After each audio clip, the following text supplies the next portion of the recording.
तो गाइस आज आपको रूबरू कराने वाले हैं ऐसे गांव से और ऐसे रहस्य जो आपने ना कभी सुना होगा ना ही आपने कभी देखा होगा। तो आपको मैं ऐसे गांव में ले जाने वाला हूं जिस गांव में सांप के काटने से बच जाती है इंसानों की जान। तो पूरी आप इस वीडियो को देखना और दिखाते हैं कैसे क्या होता है, क्या इसकी कहानी है। मैं और मेरे दोस्त चल दिए उस प्राचीन मंदिर को देखने जिस मंदिर को माना जाता है कि सांप का जहर उतर जाता है। ये जो आपको दिखाई दे रही है ये मंदिर की गली है और सामने मंदिर है और शिवालय परिवार है। मंदिर में घुसते ही एक शेषनाग की मूर्ति दिखाई पड़ती है। आप देख सकते हो मंदिर का एरिया कुछ इस तरह है। सामने 2 बेड पड़े हुए हैं। गांव का रहस्यमयी सच जानने के लिए हमने मंदिर के पुजारी से बात की और पूछा ऐसा क्या है इस गाँव में कि सांप का जहर उतर जाता है। बाबा ने बोला रहस्य जानने के लिए तुम्हें पूरी कहानी सुननी होगी। मैं तुमसे पूछूंगा वैसे। हाँ। तो गाइस बाबा बताने वाले हैं कि आज हमारे गांव में कैसा रहस्य, क्या कहानी है, पूरी बाबा बताने वाले हैं। तो आप बताइए क्या कहानी है। तो पहले जो नंबर है या को हमारे गांव को भैया हमारा है तक्षकपुरी छपुरी नाम समारे जी छपुरी नाम समारे समाल्यो अयोध्यापुरी मथुरापुरी द्वारकापुरी अयोध्यापुरी ये सब ये मैंने छठईपुरी है तक्षकपुरी। तो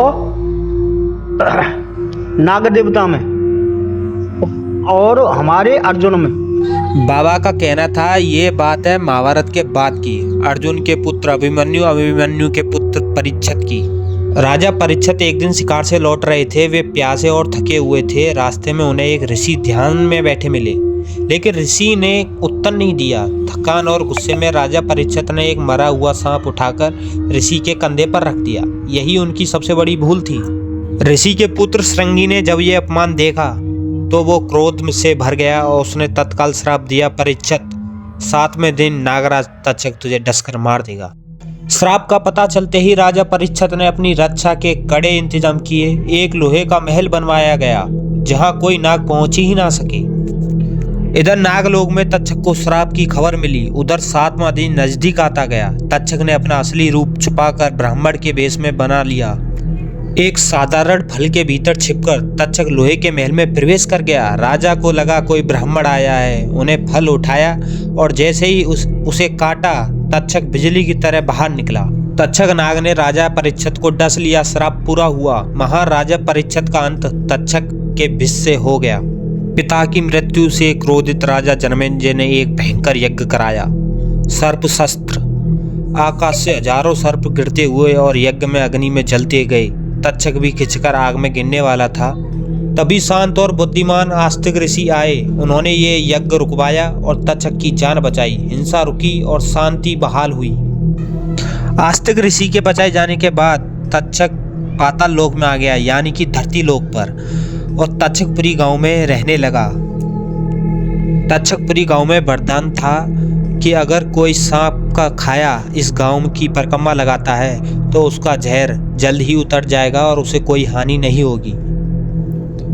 बाबा से बात करते करते हमने देखा कि वहाँ कुछ मरीज आए हुए थे जिसको सांप ने काट लिया था। वो अपना इलाज कराने आए थे उस मंदिर पर, प्राचीन मंदिर पर, जिसको वरदान था तक्षकपुरी का कि यहाँ कोई अगर परिक्रमा देता है इस गांव की तो वो बच जाएगा। तो मैं आपको दिखाता हूँ वो कौन लोग थे।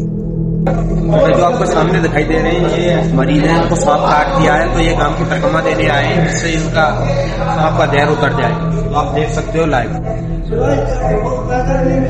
बाबा की बातें और बाबा का व्यवहार हमें सच्चाई की ओर ढकेलता जा रहा था और हमें जिस तरीके से मरीज दिखा तो हमें भी विश्वास हो गया। तो दोस्तों चलिए हम आपको दिखाते हैं गांव का परिक्रमा मार्ग। यह गांव का परिक्रमा मार्ग है जहां से परिक्रमा शुरू करी जाती है और आप पूरे गांव की परिक्रमा देख सकते हो। हमने पूरे गांव की परिक्रमा रिकॉर्ड करके डाली है, जहां से शुरू होती है वहां और कहां पर ख़त्म होती है आप देख सकते हो। गांव की परिक्रमा एक बहुत बड़े क्षेत्र से होकर गुजरती है। बताया जाता है कि परिक्रमा मरीज को 7 बार देनी होती है इस गांव की, तब जाके फर्क पड़ता है मरीज को, तब जाके सही होता है और जहर उतरता है। परिक्रमा अब थोड़ी सी ही बची है, अब एंड होने वाला है क्योंकि चौराहा आ जाएगा और इधर ही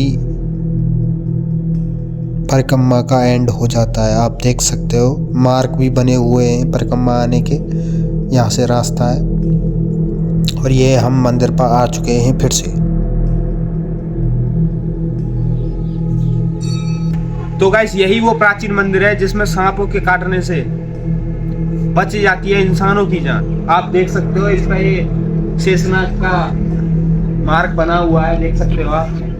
थोड़ा ऐसे करके देखा और जी। इधर ओम है।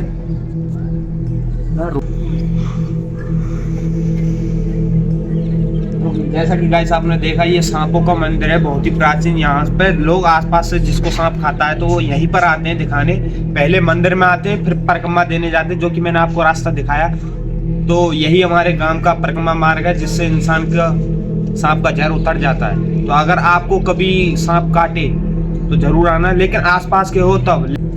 अगर किसी को कोई सांप काट ले तो पहले मैं आपको बता दूं कोई मेडिकल वगैरह नहीं करवाना है, क्योंकि अगर आप मेडिकल वगैरह दवाई वगैरह लेके आते हो तो यहाँ पर सांप की शक्ति काम नहीं करेगी। क्योंकि यहाँ का कहना ये है पुजारियों का, अगर आपको सांप काटता है तो सीधे आओ बिना मेडिकल के, किसी के यहाँ आओ मंदिर पर और हमारे गांव की परिक्रमा दो तो आपका जहर उतर जाएगा। अगर आप दवाई लेते हो मेडिकल लेके आते हो तो कोई फायदा नहीं है, आप वहीं पर इलाज कराओ। यहाँ आने का कोई फायदा नहीं है, क्योंकि यहाँ एक ही बात कही है, आओ तो सीधे आओ, आपको सांप ने काटा और तुरंत आओ।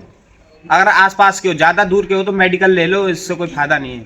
तो ज़्यादा दूर से आओगे 24 घंटा में आपका जहर और बढ़ जाएगा, कोई फायदा नहीं होता फिर। हाँ एक बात और आपको बता दें बढ़िया, कि अगर आपको बिस्मेल होती है, मतलब यहाँ पे वो जो पिछले जन्म में आपको सांप काट देते हैं, बंद लगा देते हैं, तो ये बिस्मेल हो जाती है। बिस्मिल। तो हमारे गांव में आओ, हमारे गांव की धूल लगा के परिक्रमा दो तो वो बिस्मेल भी ठीक हो जाती है। यहाँ का कहना है, बहुत समय से ये चलता भी आ रहा है, बहुत लोगों की ठीक भी हुई है और जहर भी उतर जाता है। आज के लिए इतना ही। अगर वीडियो पसंद आई तो चैनल को कर लेना सब्सक्राइब। तो गाइस ये रियल स्टोरी है राजस्थान के डीग जिले के ताखा गांव की, जो प्राचीन काल में इसे तक्षकपुरी नाम से जानते थे, आज इसे ताखा नाम से जानते हैं। तो अगर कोई दिक्कत हो, सांप वगैरह खाता है तो आना जरूर, मैं भी मिलूंगा। आज के लिए इतना ही।